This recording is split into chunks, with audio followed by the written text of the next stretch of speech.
Liberty Tamil நேயர்களுக்கு வணக்கம். இன்றைய நேர்காணலில் நாம் சந்திக்க இருப்பவர் திராவிட இயக்க சிந்தனையாளர் தோழர் திரு வல்லம் பஷீர் அவர்கள். வணக்கம் தோழர். வணக்கம். மதுரையில் முருக பக்தர்கள் மாநாடு பல்வேறு சர்ச்சைகளுக்கு மத்தியில் நடந்து முடிஞ்சிருக்கு. எதிர்கட்சிகள்லாம் குற்றம் சாட்டுறாங்க, இது ஒரு வன்மம் மிகுந்த மாநாடு, அரசை குறை கூறுவதற்காகவே இந்த மாநாடு நடத்தப்பட்டது போல இருக்குன்னு எதிர்கட்சிகள் குற்றம் சாட்டுறாங்க.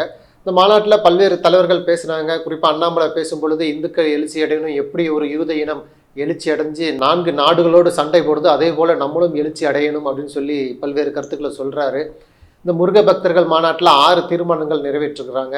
அதில் இந்து மக்கள் வாக்கு வங்கி இந்த வரக்கூடிய தேர்தலில் ஒற்றுமையாக பயன்படுத்தணும் அப்படிங்கிற ஒரு முக்கியமான தீர்மானமும் முதல்ல இருக்குது. அரசியல் பேசக்கூடாதுன்னு ஏற்கனவே நீதிமன்றம் எச்சரித்திருந்தாங்க, அதையும் மீறி அரசியல் பேசப்பட்டிருக்கு. இந்த முருக பக்தர்கள் மாநாட்டை நீங்கள் எப்படி பார்க்குறீங்க? இது முருகனுடைய மாநாடு என்பது ஆன்மீக மாநாடாகத்தான் இருக்க வேண்டும். தமிழ்நாடு அரசினுடைய அறநிலையத்துறை இப்படி ஒரு மாநாட்டை நடத்தியது. அந்த மாநாடு எப்படி நடத்தப்பட்டது? முருகன் என்கிற அந்த கடவுளுக்கு எத்தகைய உயரிய மரியாதை கொடுக்கப்பட வேண்டுமோ அத்தகைய உயரிய மரியாதை கொடுக்கப்பட்டது. அந்த மாநாட்டில் முழுக்க முழுக்க முருகன் குறித்த புகழ் மட்டுமே பேசப்பட்டது. ஆனால் இன்றைக்கு மதுரையிலே நடந்திருக்கிற இந்த மாநாட்டில் ஆன்மீகம் பேசப்பட்டதா, அரசியல் பேசப்பட்டதா என்று கேட்டால் அரசியல் தான் பேசப்பட்டது. நீதிமன்றம் முறையாக வழிகாட்டு நெறிமுறையை சொல்லி இருக்கிறது, எதை பேச வேண்டும் எதை பேசக்கூடாது என்று. ஆனால் திட்டமிட்டு நீதிமன்றம் சொன்னதை மீறியது மட்டுமல்ல, நீதிமன்றத்தினுடைய உத்தரவுக்கு நாங்கள் கட்டுப்பட மாட்டோம் என்று பேசுகிறார்கள். அந்த மாநாட்டில் நீதிமன்றத்தினுடைய உத்தரவு வந்தால் நாங்கள் அதற்கெல்லாம் அஞ்சி விடுவோமா என்று கேட்கிறார்கள். இது எப்படி ஒரு சவால் விடுக்கிற பேச்சு என்று கேட்டால், நாங்கள் சட்டத்துக்கு கட்டுப்பட்டவர்கள் அல்ல, சட்டம் எங்களை கட்டுப்படுத்தி விடாது என்று சவால் விடுகிற ஒரு பேச்சு. இன்னொன்று, நீங்கள் தீர்மானங்களை வடிக்கிறீர்கள். ஆன்மீக மாநாட்டில் எதற்காக தீர்மானம்? முருகனை இறங்கி வந்து தீர்மானம் போட சொல்லி உங்களிடத்திலே சொன்னாரா? இது முருகனுக்காக போடப்படுகிற தீர்மானமா? முருகனுக்கும் இந்த தீர்மானத்துக்கும் என்ன தொடர்பு? நீங்கள் யாருடைய பெயரால் மாநாட்டை கூட்டுகிறீர்கள்? அதற்கு நீங்கள் ஏன் முருகனுடைய பெயரை அழைக்கிறீர்கள்?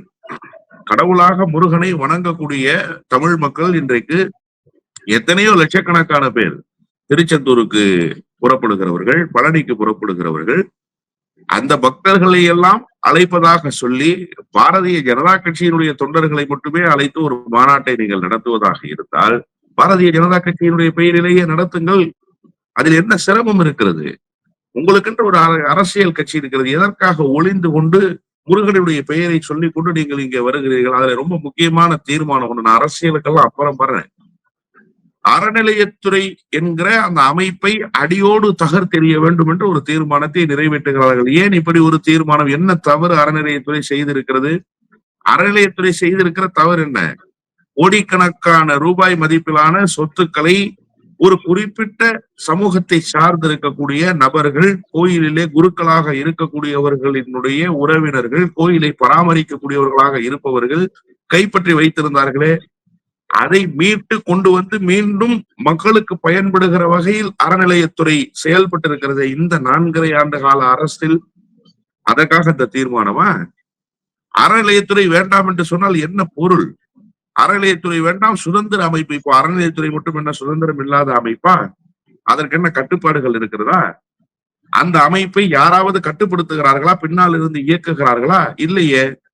ஏன் அப்போ ஒரு சுதந்திர அமைப்பு? அப்ப சுதந்திர அமைப்புனா என்ன? சுதந்திர அமைப்பு உங்களை சார்ந்தவர்கள், பாரதிய ஜனதா கட்சியினுடைய வலதுசாரி சிந்தனை கொண்டிருப்பவர்கள் எல்லாம் கோயிலை அபகரித்து, கோயில் சொத்துக்களை அபகரித்து, கோயிலுக்கு வர வேண்டிய வருமானங்களை எல்லாம் தடுத்து தங்களுடைய பைகளை நிரப்பிக் கொள்வதற்காக ஒரு தீர்மானத்தை நீங்கள் போடுக. இது முருகனுக்கு எதிரான தீர்மானம் இல்லையா?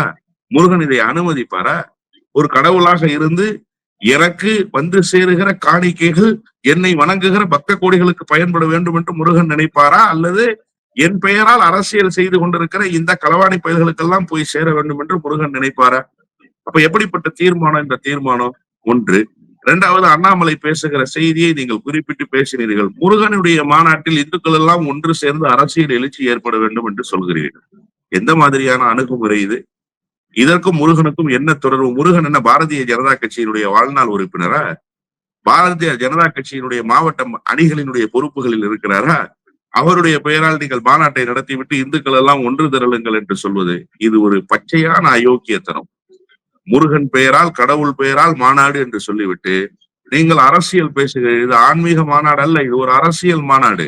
இதை அரசியல் மாநாடு என்று நீங்கள் அறிவித்து விட்டு நடத்துங்கள். எந்த சிரமமும் இல்லை, எந்த பிரச்சனையும் இல்லை. பாரதிய ஜனதா கட்சி எத்தனை மாநாடுகளை நடத்தி இருக்கிறது, எத்தனை பொதுக்கூட்டங்களை நடத்தி இருக்கிறது. ஏதாவது அது பெரிய தாக்கத்தை ஏற்படுத்தி விடும் என்று அஞ்சி நடுங்கி இருக்கிறார்களா? ஒன்றும் கிடையாது. நீங்கள் பாட்டுல ஒரு மூலையில போய் பேச போறீங்க, ஒரு மூலையில மாநாடு நடத்த போறீங்க. அதற்கும் இங்கு இருக்கக்கூடியவர்களுக்கும் எந்த தொடர்பும் எப்போதும் இருந்ததில்லை. அமித்ஷா ஒவ்வொரு முறையும் வருகிறாரே, மோடி ஒவ்வொரு முறையும் வந்தாரே, இதற்கு முன்பாக என்ன பெரிய அரசியல் மாற்றத்தை நீங்கள் ஏற்படுத்தி விட்டீர்கள், அதெல்லாம் வேறு. ஆனால் முருகன் என்கிற கடவுளின் பெயரால் நீங்கள் மாநாடு நடத்துவதாக சொல்லிக்கொண்டு அந்த மாநாட்டை அரசியல் ரீதியான மாநாடாக நீங்கள் மாற்றுகிறீர்கள், அரசியல் பேசுகிறீர்கள், உங்களுக்கு தேவையான தீர்மானத்தை நீங்கள் போடுகிறீர்கள். இன்னொன்று, அறநிலையத்துறை என்று கடவுளின் பெயரால் வருகிற காணிக்கைகளை பாதுகாத்து அதை பக்தர்களுக்கே பயன்படுத்த வேண்டும், அதை கோயிலுக்கே முழுமையாக பயன்படுத்த வேண்டும் என்று நினைக்கக்கூடிய ஒரு கட்டமைப்பை தகர்க்க வேண்டும் என்று நினைப்பது முருகனுக்கு எதிரான தீர்மானத்தை முருகனுடைய பெயரால் மாநாடு நடத்தி நிறைவேற்றி இருக்கிறார்கள் என்றுதான் நான் பார்க்கிறேன். இல்லை, இந்த மாநாட்டில் ஒரு 5 லட்சத்துக்கும் மேலே மக்கள் கூடியிருக்கிறாங்க. இது ஆளக்கூடிய அரசுக்கு ஒரு எச்சரிக்கை மணி. இந்துக்கள் எழுச்சி பெற மாட்டாங்கன்னு நீங்கள் பல்வேறு கனவுகளோடு இருந்தீங்க, இன்றைக்கு எழுச்சி பெற்றுட்டாங்க, வரக்கூடிய தேர்தலில் பார்ப்பீங்க, இது போன்ற பேச்சுக்கள் தான் அதிகமாக இருந்தது. இது ஒரு எச்சரிக்கை மணி தான் சொல்கிறாங்க திமுகவுக்கு. இல்லை, இது என்ன சார் திமுகவுக்கு எச்சரிக்கை மணி? ஏன் திமுகவுக்கு இந்துக்கள் வாக்களித்ததே கிடையாதா? இந்துக்கள் திமுகவில் இல்லையா? நீங்கள் கூட்டியிருக்கிற மாநாட்டுக்கு வந்திருக்கிற ஒட்டுமொத்த உங்களுடைய கணக்குப்படி 5 லட்சம் பேர் என்று வைத்து 5 லட்சம் பேர் அங்கள் திரளவே இல்லை என்பதுதான் யதார்த்தமான உண்மை. 5 லட்சம் பேர் திரண்டதாகவே வைத்துக் கொள்வோம். இந்த 5 லட்சம் பேர் தான் தமிழ்நாட்டினுடைய வாக்காளர்களா? வேறு வாக்காளர்களே கிடையாதா தமிழ்நாட்டில்? மக்கள் இங்கே ஆன்மீகத்தின் பெயரால் வாக்களிப்பதில்லை. நல்ல ஒரு விஷயத்தை புரிஞ்சுக்கணும். இங்க ஒரு நடுவுல இருக்கிற ஒரு கோடு தான் இங்க தமிழ்நாடு. நீங்க இந்த பக்கம் பகுத்தறிவு சிந்தனை பேசுகிற திராவிட இயக்கத்தவர்கள், இந்த பக்கம் ஆன்மீக சிந்தனை கொண்டிருக்கிற மக்கள், இவர்கள் இருவரும் சேர்ந்து இணைகிற புள்ளி இருக்குல்ல, அது சமூக நீதி கோட்பாடு, அது மதச்சார்பின்மை கோட்பாடு. நீங்க பெரியாரினுடைய சிலையை உடைப்பேன் என்று ஹெச் ராஜா போன்றவர்கள் பேசினால் அதற்கு எதிராக கடவுளை வணங்குகிறவர்கள் ஆன்மீகவாதிகளும் களத்துக்கு வருகிறார்கள், கண்டன குரல் எழுப்புகிறார்கள். பகுத்தறிவு சிந்தனையாளர்கள் கடவுளே இல்லை என்று சொல்கிறவர்களும் கண்டன குரல் எழுப்புகிறார்கள். இந்த இணைப்பு புள்ளிதான் தமிழ்நாடு. புரியுதா உங்களுக்கு? அப்ப நீங்க இங்க மதத்தின் பெயரால், சாதியின் பெயரால் அரசியல் செய்ய முடியாது என்பது பல ஆண்டு காலமாக நிரூபிக்கப்பட்டிருக்கிறது. அண்ணாமலை இந்து எழுச்சி வந்துருச்சுன்னு சொல்றாருல, பாப்போமே 2026 தேர்தல்ல என்ன எழுச்சி வந்துருச்சுன்னு. அண்ணாமலை போட்டியிடுகிற தொகுதியில் அண்ணாமலை டெபாசிட் வாங்குறாரான்னு பாத்துருவோம். ஏன் 2001 ஏற்படாத எழுச்சி 2026 ஏற்பட்டுருமா? அந்த 5 ஆண்டுகளுக்குள்ள அவ்வளவு பெரிய எழுச்சி வந்துச்சா? நீங்க அந்த எழுச்சியை உருவாக்குறதுக்கு தான் கலவர சூழலை உருவாக்குறதுக்கான வாய்ப்புகளை தேடுறீங்க. நீங்க சிக்கந்தர் மலை, கந்தர் மலை, இந்த பிரச்சனையை திருப்பரங்குன்றத்துல ஏன் கலப்புனீங்க? இந்த மாதிரி ஒரு கலவர சூழலை உருவாக்கி வடமாநிலத்தில் ஏற்படுவதை போல ஒரு பிளவுவாதத்தை இங்கே ஏற்படுத்தி, ஒரு பிரிவினைவாதத்தை ஏற்படுத்தி, இந்து முஸ்லிம் கலவரத்தை உருவாக்கி அதன் மூலமாக ஆதாயம் தேடலாம் நினைச்சீங்க. அதுக்கு திருப்பரங்குன்றத்து மக்களே இடம் தரல. புரியுதா உங்களுக்கு? நீதிமன்றம் இடம் தரல, காவல்துறை இடம் தரல, அரசு தடுத்துருச்சு. இதெல்லாம் அப்புறம் செகண்டரி. பிரைமரி, முதல் நிலையில என்னன்னா மக்களே அதை அனுமதிக்கல. நாங்க உருதாய் வயிற்று பிள்ளைகளாக பழகிறோம், மாமன் மச்சான்களாக பழகிறோம், எங்களுடைய வழிபாட்டு தலங்கள்ல எந்த விதமான சங்கட சிரமங்களும் எங்களுக்குள்ள இல்லைன்னு இஸ்லாமிய மக்களும் இந்து மக்களும் ஒரு சேர நின்றதினுடைய விளைவு உங்களுடைய அந்த வியூகம் முனைமலுங்க செய்யப்பட்டுருச்சு. இதுதான் யதார்த்தமான உண்மை. இப்ப தமிழ்நாட்டினுடைய அரசியல் என்னன்றது வெளிப்படுதா? நீங்க எப்படி இந்து எழுச்சி ஏற்பட்டுருச்சு, இந்துக்களினுடைய வாக்குகளை ஒருமுகப்படுத்துவேன்னு நீங்க சொல்றீங்க. இங்க மக்கள் தங்களுக்கு யார் நன்மை பயக்கிறார்கள் என்பதை பார்த்து வாக்களிக்கிறார்கள். இங்க மக்கள் தங்களை யார் ஆள வேண்டும் என்பதை முடிவு செய்து வாக்களிக்கிறார்கள். அதனாலதான் நான் சொன்னேன், பகுத்தறிவு என்பது ஒரு புறத்திலும் ஆன்மீகம் என்பது ஒரு புறத்திலும் இருந்தாலுமே கூட இவர்கள் இருவரும் இணைகிற புள்ளியாக தமிழ்நாட்டினுடைய அரசியல் களம் இருக்கு. எப்படி நீங்க வென்றெடுப்பீங்க இந்த களத்தை? உங்களுக்கு என்ன வியூகம் வகுக்க முடியும்? நீங்க வியூகம் வகுத்தாலே அந்த வியூகம் முனைமுழுங்கி போயிடுது. நீங்க 5 லட்சம் பேர் கூடியிருக்கிறாங்க, இந்த எழுச்சி மிகப்பெரிய மாற்றத்தை ஏற்படுத்தணும்னா நான் சவால் விடுறேன், 2026 நீங்க மாற்றத்தை ஏற்படுத்தி காட்டுங்க. உங்களுக்கால் என்ன மாற்றத்தை உங்களால் ஏற்படுத்த முடியும்? நீங்க நேற்றைக்கு ஒரு காணொலியை பரப்புறீங்க. வெட்கமே இல்லாமல் அதிமுகவினுடைய நிர்வாகிகள் போய் உட்கார்ந்து, உங்க கட்சிக்கு பேர் என்னன்னு தெரியுமாயா? உங்க கட்சிக்கு பேர் என்னன்னு தெரியுமா? உன் கொடியில கை தூக்கிய ஒரு உருவம் இருக்கிறது, விரல் நீட்டிய ஒரு உருவம் இருக்கிறது, அது யாருடைய உருவம் என்று தெரியுமா உனக்கு? அண்ணாவை இழித்து பழித்து ஒரு காணொலியை பரப்புகிறார்கள். ஆர்பி உதயகுமார், செல்லூர் ராஜ் எல்லாம் வெக்கமே இல்லாம வரிசையில உட்கார்ந்து அதை பாக்குறீங்க. கொஞ்சம் கூட உங்களுக்கு அரசியல் என்றால் என்னவென்றே தெரியாதா? கொள்கை என்றால் என்னவென்றே தெரியாதா? கால்களை நக்கி நக்கி பிழைத்தே பழக்கப்பட்டிருக்கிறீர்களா? உங்களுக்கு 2 கால்கள் மட்டுமே தேவைப்படுகிறதா? நான் ஏன் இதை சொல்றேன்னா, அண்ணாமலை போன்றவர்கள் அரசியல் எழுச்சி ஏற்பட்டுச்சு, 5 லட்சம் மக்கள் திரண்டுட்டாங்க, அதனால திமுகவுக்கு ஒரு பெரிய நடுக்கம் வந்துருச்சு, ஒரு பெரிய ஆட்சி மாற்றம் வரப்போகுதுன்றாங்கல்ல. நீங்க இந்த 5 லட்சம் பேர் எழுச்சியை ஏற்படுத்தினது உண்மைன்னு நீங்க நம்புனீங்கன்னா, அதற்கு இணையா நீங்களே ஒரு கேட செஞ்சிருக்கிறீங்க. நேற்று பெரியாரை விமர்சிச்சு காணொலி போட்டிருக்க கூடாது, அண்ணாவை விமர்சிச்சு காணொலி ஒளிபரப்பி இருக்க கூடாது. நீங்க இந்த மாநாடு சக்சஸ் ஆகணும்னு நினைச்சிருந்தா இந்த 2 தலைவர்களையும் தொட்டிருக்க கூடாது. நீங்க இந்த 2 தலைவர்களையும் தொட்டதன் மூலமாக தமிழ்நாட்டு மக்கள் என்ன முடிவுக்கு வர்றாங்கன்னா, இவன் யாரு, இவன் என்ன பேச வர்றான்றத நீங்க இந்த 2 தலைவர்களை விமர்சித்ததன் மூலமாக உணர்ந்துக்கிறாங்க. நீங்க நடத்திய மாநாட்டு மீதான விமர்சனம்ன்றது ஒரு பக்கம் இருக்கட்டும், எதற்காக பெரியார் அண்ணா மீது விமர்சனம்? எதற்காக நீங்க காணொலி ஒளிபரப்புறீங்க? அந்த காணொலியினுடைய உள்நோக்கம் என்ன? இதற்கும் முருகனுக்கும் ஏதாவது தொடர்பு இருக்கிறதா? முருகன் குறித்த மாநாட்டில் நீங்கள் இந்த 2 தலைவர்களை இழிவுபடுத்தி காணொலி ஒளிபரப்ப வேண்டிய அவசியம் என்ன இருக்கு? இப்ப இதெல்லாம் ஒரு செட்பேக் ஆகாதா? நீங்க இந்த 5 லட்சம் பேர் எழுச்சி ஏற்படுத்திடுவான்னா இதை 5 கோடி பேர் பாக்குறாங்க. ஊடகங்களின் வாயிலாக செய்தி போய் சேருது. எதுக்குங்க சம்பந்தமே இல்லாம முருகன் மாநாட்டுல அண்ணா என்னங்க பண்ணாரு? பெரியாராவது விமர்சிச்சாருங்க, அண்ணா என்னங்க சொன்னாரு? கோயில்களில் 6 கால பூஜைகள் நடக்கட்டும், தேவாலயங்களில் வணக்க வழிபாடுகள் நடக்கட்டும், பாங்கொலி பள்ளிவாசல்களில் கேட்கட்டும், பகுத்தறிவு பிரச்சாரங்கள் வீதிகளில் நடக்கட்டும்னு சொன்னார். நாங்க பிள்ளையாரையும் உடைக்க மாட்டோம், பிள்ளையாருக்கு தேங்காவும் உடைக்க மாட்டோம்னு சொன்னார். அதான் அண்ணாவினுடைய கொள்கை. ஒன்றே குலம் ஒருவனே தேவன் என்று சொன்னார் அண்ணா. இதுதான் அண்ணாவினுடைய கோட்பாடு. அந்த அண்ணாவை விமர்சிக்க வேண்டிய அவசியம் என்ன இருக்கு? அண்ணா எங்காவது இந்து கடவுள்களை விமர்சித்து இருக்கிறாரா? அண்ணா எங்காவது இந்து கடவுள்களின் மீது தனக்கு இருந்த வேறுபட்ட பார்வையை வெளிப்படுத்தி இருக்கிறாரா? இல்லையே.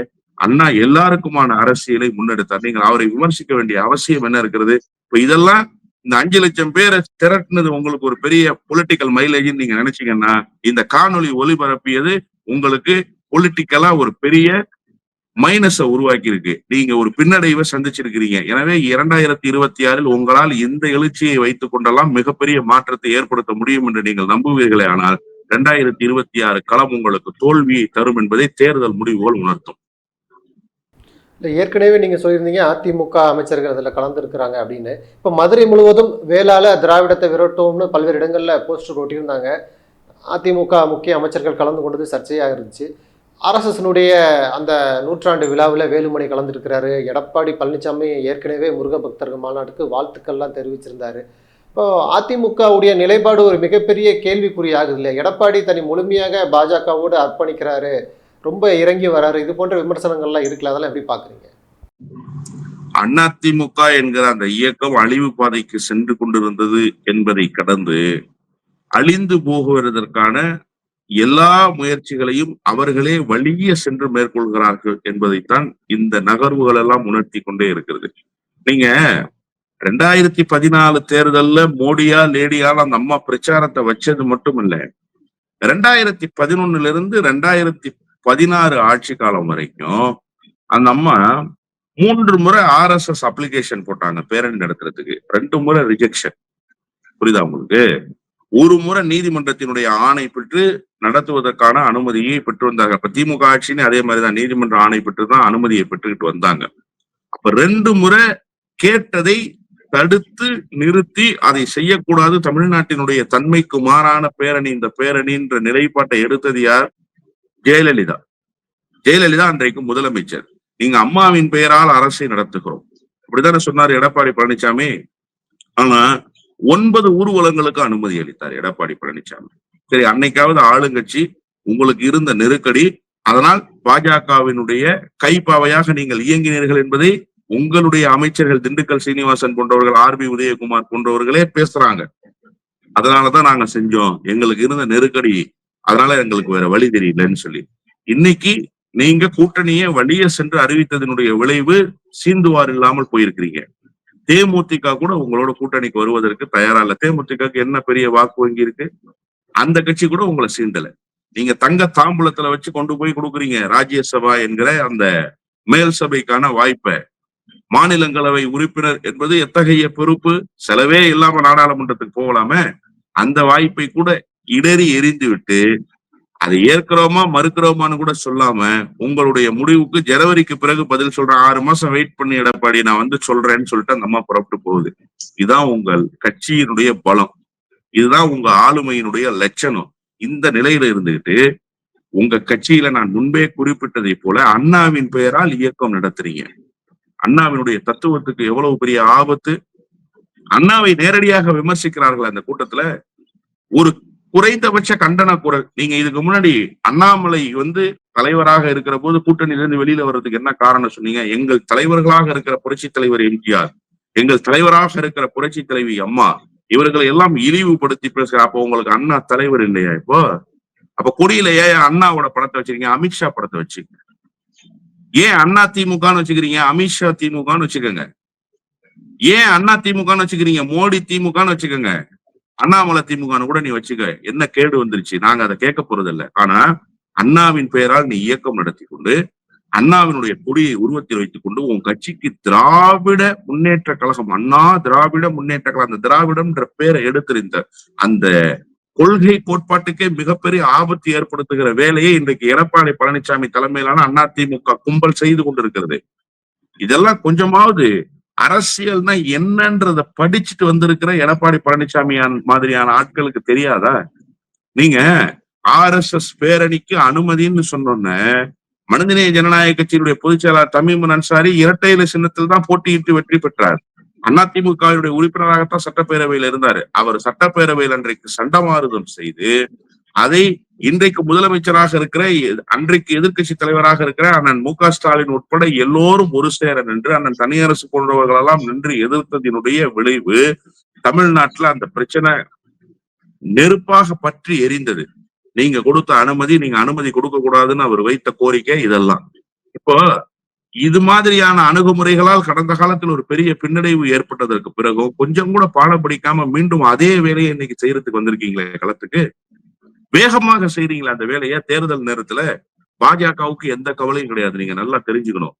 தமிழ்நாட்டு அரசியலில் கோலோச்ச வேண்டும் என்கிற எண்ணம் பாரதிய ஜனதா கட்சிக்கு இருக்கிறதே தவிர அது இல்லைன்னா ஒண்ணும் கெட்டு குடிமூழ்கி போயிடாது பாஜக. பாஜகவுக்கு வேற வேற அரசியல் இருக்கு. ஆனா அதிமுகவுக்கு என்ன அரசியல் இருக்கு? உத்தரப்பிரதேசத்துல போய் ஆட்சியை பிடிச்சிருவீங்களா?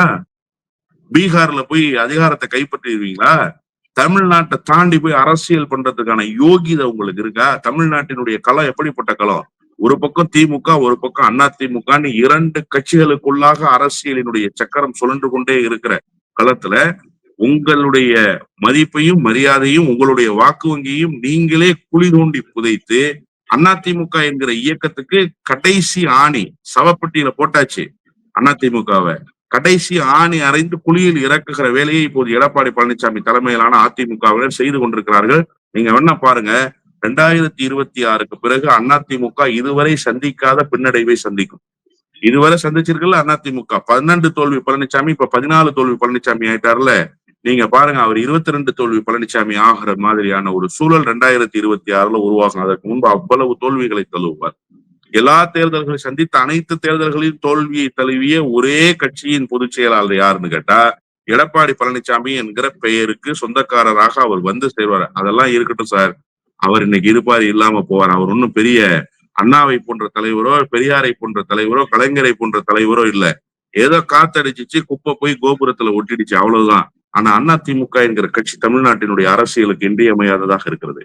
அந்த கட்சி அழிந்து போய்விட்டால் அந்த இடத்தை எட்டு நிரப்புவதற்கு பாஜக வரும் என்று நினைக்கிற போதே தமிழ்நாட்டினுடைய அரசியல் எவ்வளவு மோசமான சூழலுக்கு தள்ளப்படுகிறது என்கிற கவலை சூழ்ந்து கொள்கிறது. ஆனா அந்த இயக்கத்தை கபலீகரம் செய்து அந்த இயக்கத்தை அழித்தொழிக்கிற வேலையை பாஜகவினுடைய கைப்பாவையாக பாஜகவினுடைய கால்களை நக்கி கொண்டு செய்கிறார்கள் என்று நினைக்கிற போதுதான் அதிமுக தொண்டனை நினைச்சு நான் ரொம்ப வேதனைப்படுறேன். அதிமுகவினுடைய தொண்டர்கள் எப்படி இருமாப்போடு இயங்கினார்களோ அதெல்லாம் இருந்து இப்ப தலையில துண்ட போட்டுட்டு போறான் சார் அதிமுக காரன். டீ கடையில நின்று அரசியல் பேச முடியல. அதிமுகவில் அவ்வளவு இழிவான நிலைக்கு கொண்டு சேர்க்கிற என்ன கேடு வந்துச்சுன்னு கேட்கிறேன். உன் சம்பந்தியும் பிள்ளையும் ஜெயிலுக்கு போட்டுமே, ஏன் அரசியல் கட்சி தலைவர்களுடைய பிள்ளைகள் ஜெயிலுக்கு போனது இல்லையா? போய் தொலையட்டுமே ஜெயில, 6 மாசம் இருக்கட்டுமே, பெயில் எட, என்ன கெட்டு குடிமூழ்கி போச்சுன்னு கேக்குறேன். எதற்காக இவ்வளவு பயம்? ஏன் இவ்வளவு அச்சம்? அதற்காக ஓடோடி இருட்டுல போறியே, யாருக்கு சொல்லாம, சக சட்டமன்ற உறுப்பினர்களுக்கு சொல்லாம போறியே, அவன் சொல்றதெல்லாம் செய்றியே, அமித்ஷா பேசாத வாயை மூடிக்கிட்டு உட்காருன்னு சொன்னா வாயை மூடிட்டு பக்கத்துல உட்கார்ந்து இருக்கிறியே, உனக்கு அரசு அமையுமானே தெரியாத ஒரு சூழல் இன்னைக்கு பாஜக உருவாக்கிருச்சே. பாஜக சொல்லுதே கூட்டணி ஆட்சிதான்னு சொல்லுதே, அதை எதிர்த்து பேசுவதற்கு கூட திராணியற்ற ஒரு நிலையில நீ இருக்கிய. இவ்வளவு இழிவான சூழலுக்கு பிறகு அரசியல் செய்தாகணும் என்ன அவசியம் இருக்கு? நீ பேசாம சிலுவம்பாளையத்திலே போய் உட்கார்.